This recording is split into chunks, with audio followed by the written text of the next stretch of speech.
नमस्कार, NSC 9 news देख रहे हैं आप और मैं हूं आपके साथ साया चौहान। रुक करते हैं खबरों की ओर। आज देश भर में महाशिवरात्रि के पर्व पर हर्षोल्लास के साथ मनाया जा रहा है। सुबह से ही मंदिरों में हर हर महादेव के जयकारे गूंज रहे हैं। वहीं देश के प्रमुख राजनेताओं ने भी अलग अलग शिवालयों में पहुंचकर विधि विधान से पूजा अर्चना की और प्रदेश की खुशहाली की कामना की। योगी आदित्यनाथ गोरखपुर पहुंचकर उत्तर प्रदेश के मुख्यमंत्री योगी आदित्यनाथ ने गोरखपुर स्थित विश्व प्रसिद्ध गोरखनाथ मंदिर में रुद्राभिषेक किया। उन्होंने भगवान भोलेनाथ का दूध और जल से अभिषेक कर लोक कल्याण की प्रार्थना की। तो वहीं मध्य प्रदेश की राजधानी भोपाल में केंद्रीय कृषि मंत्री शिवराज सिंह चौहान ने भी श्री बड़वाले महादेव मंदिर में मत्था टेका। उन्होंने अपनी पत्नी के साथ विधिवत पूजा अर्चना कर देश के किसानों की समृद्धि का आशीर्वाद मांगा। तो वहीं तीसरी तस्वीर में आप देख पा रहे हैं उत्तराखंड के मुख्यमंत्री पुष्कर सिंह धामी ने अपने गृह क्षेत्र खटीमा के वनखंडी शिव मंदिर में जलाभिषेक किया। देवभूमि के इस प्राचीन मंदिर में सीएम ने भगवान शिव की आरती की। मध्य प्रदेश के मुख्यमंत्री मोहन यादव ने भी भोपाल के ऐतिहासिक बड़वाले महादेव मंदिर पहुंचे। उन्होंने वहां विशेष पूजा अर्चना की और शिव बारात के भव्य आयोजन में सम्मिलित हुए।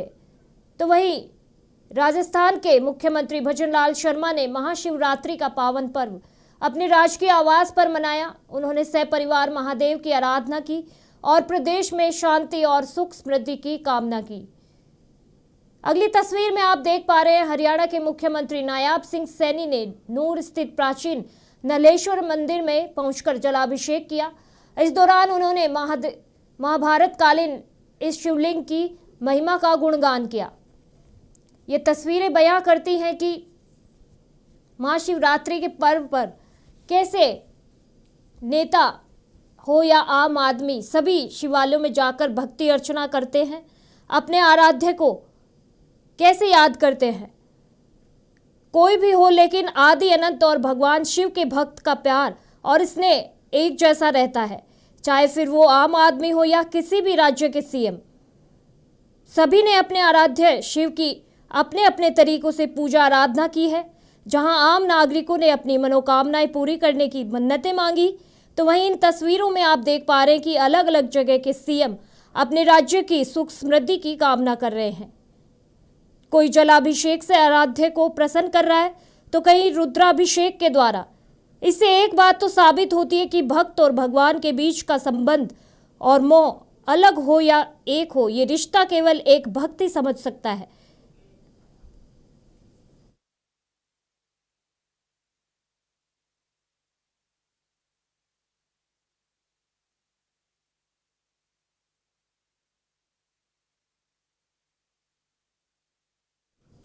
महाशिवरात्रि के पावन पर्व पर आज आस्था का अनूठा संगम देखने को मिला। आम आदमी पार्टी के राष्ट्रीय संयोजक अरविंद केजरीवाल और पंजाब के मुख्यमंत्री भगवंत मान ने संगरूर जिले के गांव रानी के स्थित ऐतिहासिक श्री रणकेश्वर महादेव शिव मंदिर में विशेष पूजा अर्चना की। दोनों नेताओं ने पवित्र शिवलिंग पर जलाभिषेक कर देश और प्रदेश की सुख शांति व समृद्धि की कामना की। इस दौरान मंदिर परिसर में भारी संख्या में श्रद्धालु मौजूद रहे। केजरीवाल और मान ने महाशिवरात्रि के इस विशेष अवसर पर सभी देशवासियों को बधाई दी और प्राचीन मंदिर की महत्ता का गुणगान किया।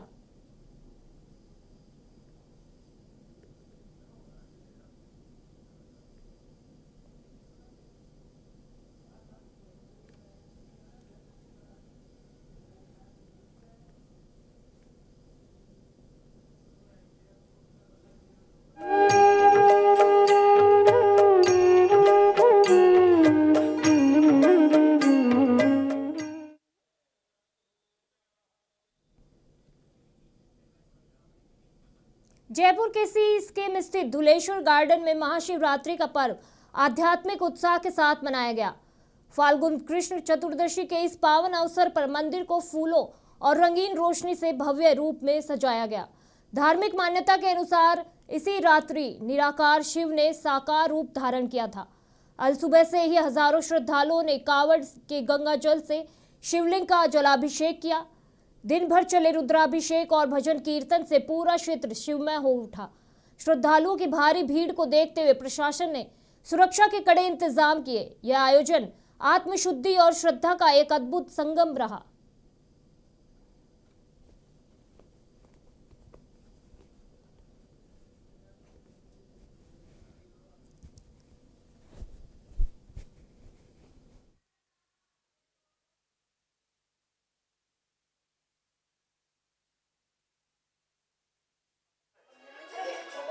पापा 300 वर्ष पुराना मंदिर है और यहाँ पे काफ़ी संख्या में श्रद्धालु आते हैं। 3:30-4 बजे से आना चालू हो गए थे और धुलेश्वर महादेव की काफ़ी महिमा है। ज़मीन से निकली हुई मूर्ति है, स्वयंभू है और काफ़ी दूर दूर तक चर्चाएं हैं इनकी। झारखंड, धुलेश्वर, ताड़केश्वर जी ये एक ही श्रेणी में हैं और काफ़ी मात्रा में आज पब्लिक आती है और काफ़ी जनसमूह काफ़ी आता है और इसकी बहुत मान्यता है। आज काफ़ी दूध चढ़ा है और सारी रात पूजा चलेगी 4 पहर की। इसमें काफ़ी आदमी आएंगे, पूरी रात पूजा होगी इसकी। आप भक्तों को बता देना चाहेंगे कि 4 पहर की जो पूजा होती है वो कैसे की जाती है? 4 पहर की पूजा स्वयं भी करते हैं और पंडित द्वारा भी करते हैं। उसमें 2-2 घंटे की पूजा होने के बाद में फिर वापस अपनी तैयारी करके फिर आ जाते हैं। इस तरह से 4 पहर की पूजा होती है। उसको संपन्न वो रात को चालू होगी 7:30-8 बजे, वो सुबह तक चलेगी। वो पूरी रात चलेगी पूजा। तो बरसों से जो श्रद्धालु आते हैं वो आज भी आ रहे हैं और आज 4 पहर की पूजा काफ़ी मात्रा में आएंगे श्रद्धालु और आज संपन्न होगी वो पूजा। आप सभी को शिवरात्रि की हार्दिक शुभकामनाएं। आज मैं आपको बताना चाहूँगी कि शिवरात्रि महोत्सव क्यों मनाया जाता है। आज के दिन शिव और पार्वती की जोड़ी बनी थी और इनकी शादी हुई थी। इन्होंने अपनी जोड़ी को बनाए रखने के लिए सदा सुहागन का वो अमर वरदान मांगा था शिव जी से और शिव जी ने इनको अमर वरदान भी दिया था। तब से गौरा अमर रही हैं। उसी के बाद यदि अब ये जगड़ चढ़ाने की प्रथा जो चली है उसकी पौराणिक मान्यता है। ये इसलिए चली है क्योंकि जैसे शिव जी की जटा पे गंगा हमेशा विराजमान रहती है, वैसे हमारे जीवन में खुशियाँ हमेशा विराजमान रहे और हमारे घर में धन संपत्ति की कोई कमी ना आए। धन्यवाद। हमारे राजस्थान में बहुत ही पॉपुलर वो होता है जो शादी के बाद में पहला होता है फेस्टिवल, ठीक है। और उसमें ये होता है कि जो न्यूली मैरिड कपल है वो शिव जी के मंदिर जाते हैं और प्रॉपर उनकी पूजा होती है। जल अर्पण करते हैं, उसके बाद में दूध अर्पण किया, फिर फूलों से उनका किया, गाजर वगैरह ये सारे सब चीज़ें करके और प्रॉपर इसको अपन कहते हैं वो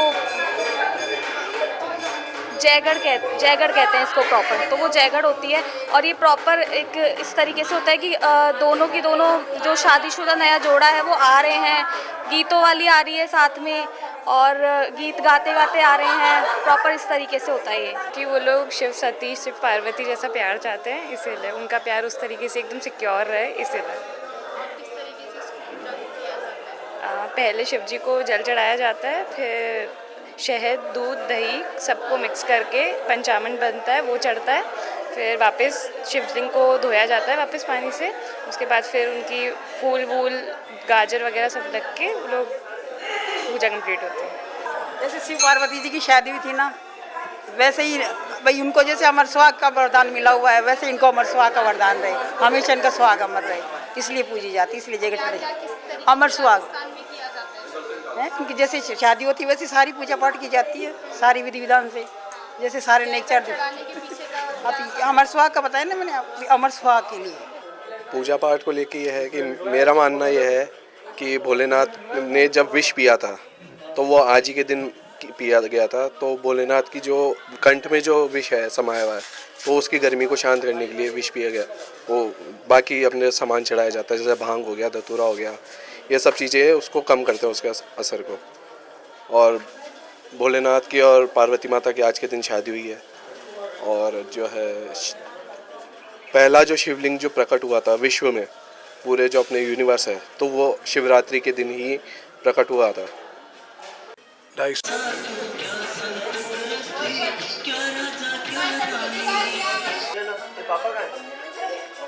पापा भी बुला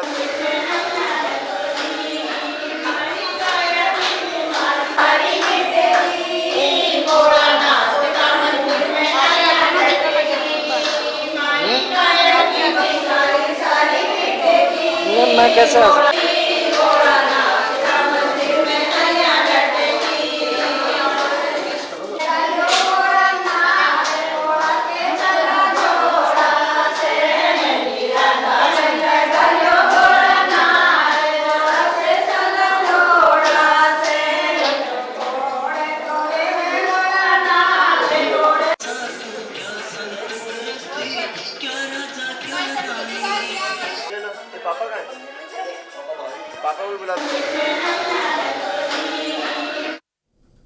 बीहड़ बागी और बंदूकों के लिए पहचाना जाने वाला चंबल अब अपनी आध्यात्मिक शक्ति के लिए चर्चा में है। धौलपुर जिला मुख्यालय से 5 किलोमीटर दूर स्थित अश्लेश्वर महादेव मंदिर अपनी रहस्यमयी मान्यताओं के कारण भक्तों की आस्था का केंद्र बना हुआ है। इस मंदिर की सबसे बड़ी विशेषता इसका स्वयंभू शिवलिंग है, जो दिन में 3 बार रंग बदलता है। सुबह लाल, दोपहर में केसरिया और रात को सांवला हो जाता है। करीब 1000 वर्ष पुराने इस शिवलिंग की गहराई का पता आज तक कोई नहीं लगा सका है। वर्ष 2000 में 20 फीट तक की गहरी खुदाई की भी बेनतीजन रही। मान्यता है कि यहाँ 16 सोमवार जल चढ़ाने से विवाह की बाधाएं दूर हो जाती हैं। स्थानीय लोग बताते हैं कि यहाँ अक्सर एक विशाल सर्प शिवलिंग की परिक्रमा करने आता है, जो किसी को नुकसान नहीं पहुंचाता। महाशिवरात्रि के पर्व पर यहाँ विशाल मेला आयोजित हुआ है और भव्य कावड़ यात्रा भी निकाली गई है।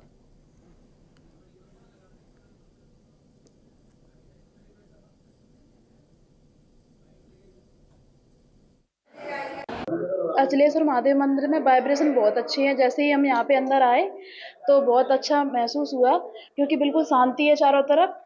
और ये 3 बार ये महादेव मंदिर 3 बार कलर बदलते हैं, इनकी ये विशेषता है। और दूसरा, ये एमपी और राजस्थान के बॉर्डर पे हैं, तो नदी के किनारे हैं। उधर एमपी लग जाता है, इधर राजस्थान है, तो ये राजस्थान में मतलब पड़। बांग्लादेश चुनाव में बीएनपी की ऐतिहासिक जीत के बाद ढाका में तारिक रहमान के प्रधानमंत्री पद की शपथ लेने की तैयारियां जोरों पर है। इस भव्य समारोह के लिए भारत के प्रधानमंत्री नरेंद्र मोदी को विशेष निमंत्रण भेजा गया था।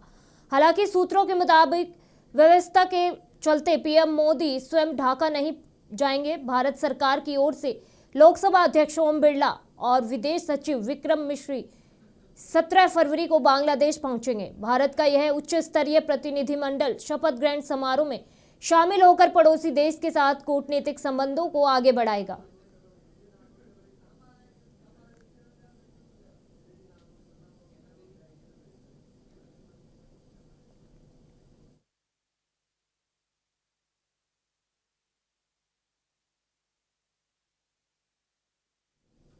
जयपुर में राजस्थान महिला कांग्रेस के कार्यक्रम के दौरान कांग्रेस नेता सचिन पायलट ने केंद्र और राज्य सरकार को आड़े हाथों लिया। पायलट ने उदयपुर डिक्लेरेशन का हवाला देते हुए संगठन में महिलाओं की भागीदारी बढ़ाने पर जोर दिया। विदेशी नीति पर तीखा प्रहार करते हुए उन्होंने भारत अमेरिका व्यापार समझौते को भारतीय किसानों, विशेषकर कपास और सोयाबीन उत्पादकों के लिए नुकसानदेह बताया।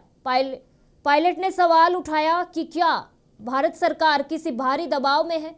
उन्होंने ऊर्जा सुरक्षा और तेल आयात पर अमेरिकी हस्तक्षेप की आलोचना करते हुए कहा कि राहुल गांधी सदन में इन मुद्दों को मजबूती से उठा रहे हैं, लेकिन सरकार की ओर से अब तक कोई स्पष्ट सफाई नहीं दी गई है।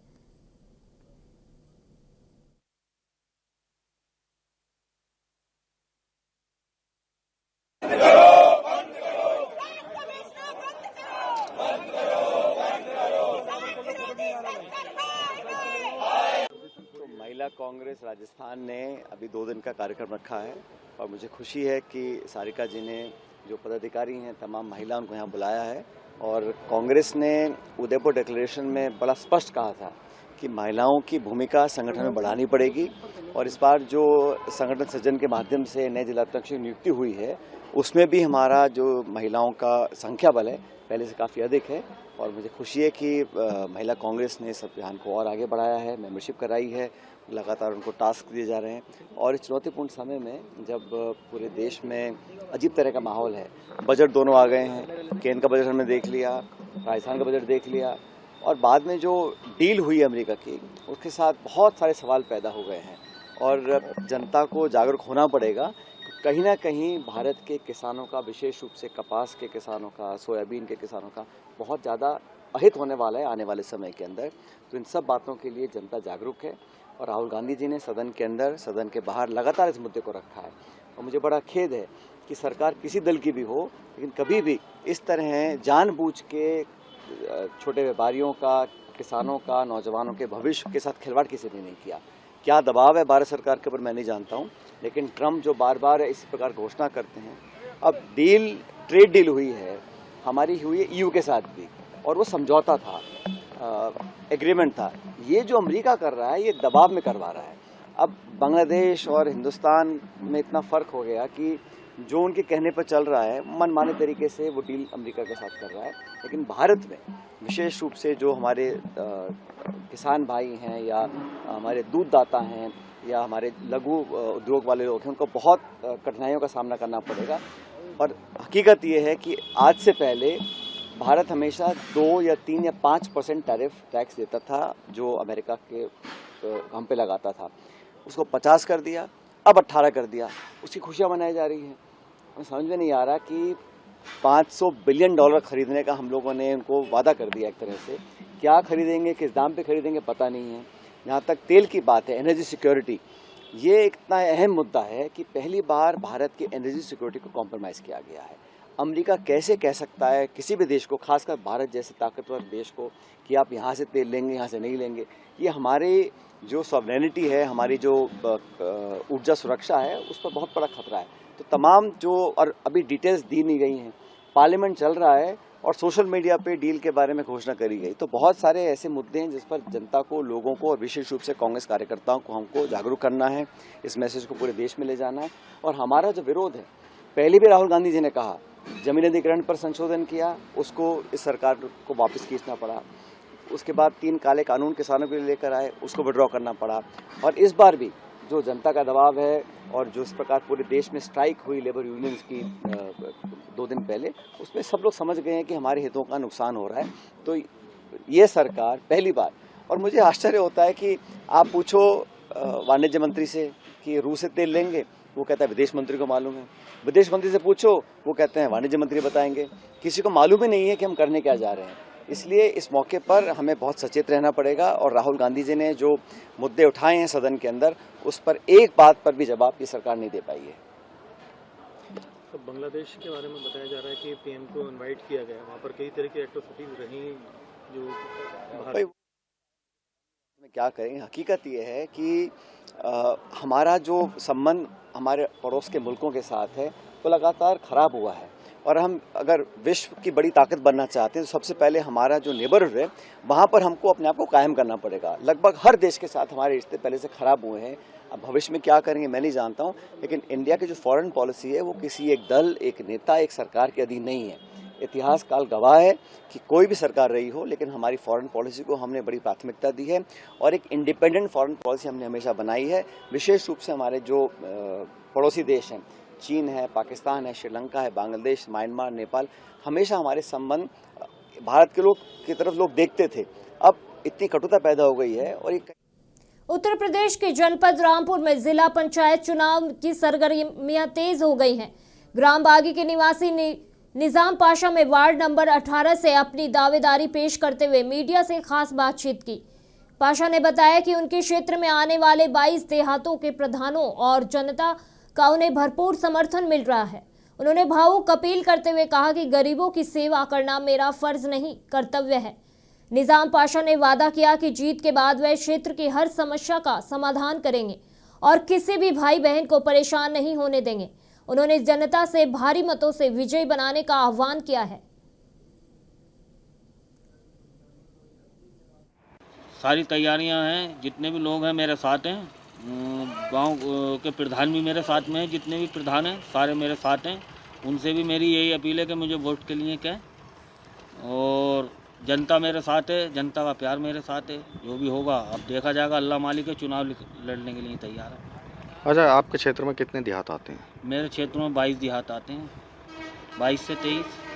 सभी प्रधानों से क्या अपील करेंगे? सभी प्रधानों से मेरी ये अपील है कि मुझे वोट दें, मेरे लिए वोट का कहें, पब्लिक से कहें, जनता से कहें। बाकी प्रधानों से हट के मैं भी साथ साथ चल रही हूँ, गाँव में जा रही हूँ, देख रही हूँ। अभी चुनाव की डेट कोई तय नहीं हुई है। जैसी चुनाव की डेट तय होगी और ज़्यादा तेज़ तैयारियाँ हो जाएंगी। वैसे अभी काम चालू है, पब्लिक भी देख रही है, प्रधान भी देख रहा है, मुझे सब सपोर्ट कर रहा है। क्या लगता है इस बार? इस बार जीत मेरी पक्की है। किस तरह मतलब कैसे कह सकते हैं आप जीत पक्की है? मैं इसी वजह से कह सकता हूँ कि जनता ने मुझे भरोसा दिलाया है, जनता मेरे साथ है, पब्लिक ने मुझे भरोसा दिलाया। सभी गांव के प्रधानों से क्या अपील करेंगे? सभी गांव के प्रधानों से मेरी यही अपील है कि मुझे वोट दें, वो पब्लिक से कहें मेरे लिए वोट को, और क्या अपील। जीतने के बाद कैसा कार्य रहेगा आपका? जीतने के बाद तो अब ये तो जीतने के बाद ही पता चलेगा मेरा काम क्या है क्या नहीं है। अब जनता मुझे जिताएगी जब ही तो पता चलेगा। क्या जनता की इस बार मदद करेंगे आप? जनता की जैसे मैं मदद करता आया हूँ अब तक, वैसी मदद करूँगा जनता की। जनता किसी काम के लिए मुझसे कहे, मैं जनता के साथ हूँ, पब्लिक के साथ हूँ। जो भी लोग मुझसे कहे, मैं काम के लिए तैयार हूँ। विधानसभा और डांस फ्लोर, अंदाज वही, बेफिक्री और सहज। कांग्रेस नेता टीकाराम जूली एक बार फिर अपने अलग अंदाज में नजर आए। इस बार मंच विधानसभा का नहीं बल्कि पारिवारिक शादी समारोह का था। समारोह में राजस्थान के वन मंत्री संजय शर्मा भी मौजूद रहे। दोनों नेताओं के बीच गाने और डांस के जरिए दिलचस्प संवाद देखने को मिला। सियासी मुद्दों से दूर संगीत की धुन पर हल्की फुल्की नोक-झोंक और मुस्कुराहटों ने माहौल को खुशनुमा बना दिया।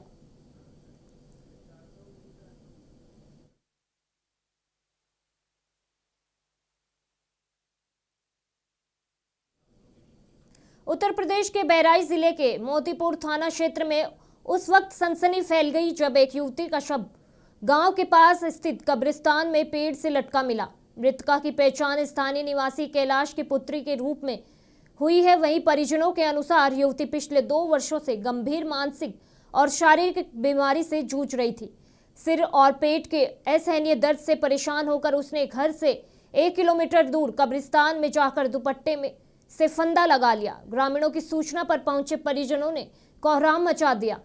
मौके पर पहुंची पुलिस ने शव को पोस्टमार्टम के लिए भेजकर मामले की जांच शुरू कर दी है।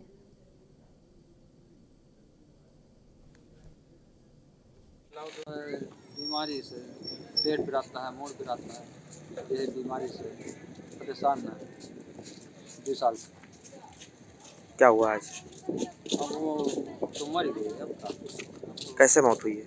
अब वो घर से जो है निकल के कहूँ जो है 1 किलोमीटर घर से दूर 1 किलोमीटर कब्रिस्तान में है, जो लटक जो हल्ला बहुत है, हम लोग जाए। किस चीज़ से फांसी लगाया है?